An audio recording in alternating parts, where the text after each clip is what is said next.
Since my first edit of The Mandalorian Season 3 movie, everything has changed. My first 2 videos are still a great training tool for anyone starting out on their first fan edit. You will soon discover that obsession will kick in after that starting point, and your edit, like mine, will evolve rapidly.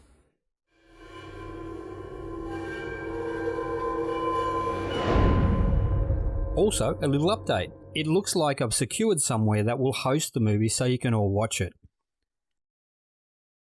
It wasn't till after I completed the first edit that I started looking into other fan edits. I found quite a few and gave some of them a watch. I have to be perfectly honest, there's a lot of truly terrible attempts that I couldn't watch past the first few minutes. Then I found the Patterson Obi-Wan Kenobi cut. Holy shit, what a brilliant masterpiece.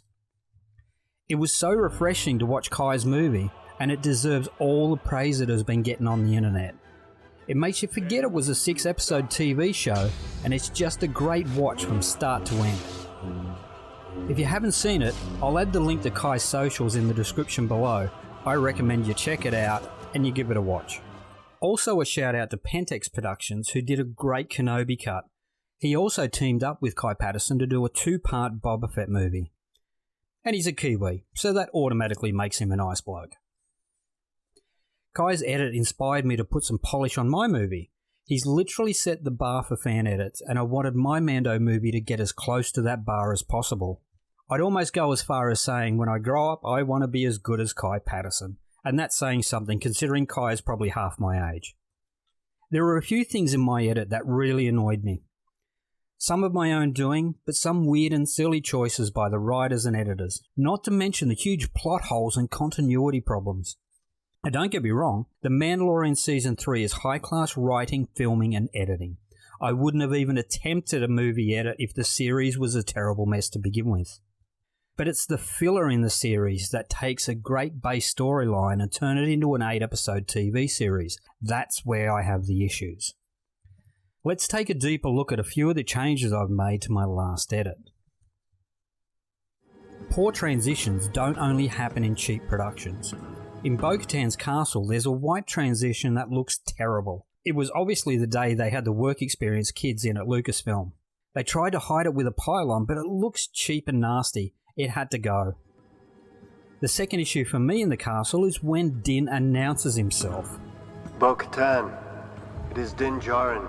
Hold on, if someone knows who you are, do you have to tell them who you are? It's something that annoys the absolute crap out of me, because people simply don't talk like that. With both of those gone, and adding some fancy J-cuts, we've added a dramatic pause and Bo-Katan reacting to Din announcing himself. Bo-Katan, I am here to join you.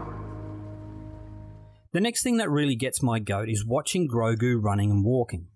When you run, the centre of gravity is over your feet. With Grogu being controlled by puppeteers, they often have Grogu's centre of gravity behind his feet. If you tried to run like this in real life, you'd literally fall on your ass. So goodbye to running Grogu. One ordering change I made was to take the training sequence from Episode 4 and replace it with the initiation ceremony from Episode 1. Now Ragnar has to be the unluckiest kid in the universe. First he's being attacked by a giant crocodile, and then he's been taken by a huge bird. I don't think we need to see his bad luck twice. Joining the two wasn't as easy as it seemed. One looked to take place in the morning and the other in the afternoon, so some colour grading needed to be done to have them match. We didn't need to see Bo chase after the bird, watch the Mandalorians run out of fuel, then Bo returning say she knew where the bird's lair was.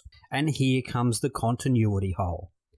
If Bo followed the bird to the lair, came back, assembled the troops, flew back to the lair's general area, camped overnight, then climbed the monolith in the morning, why did the mother bird only arrive when they reached the top?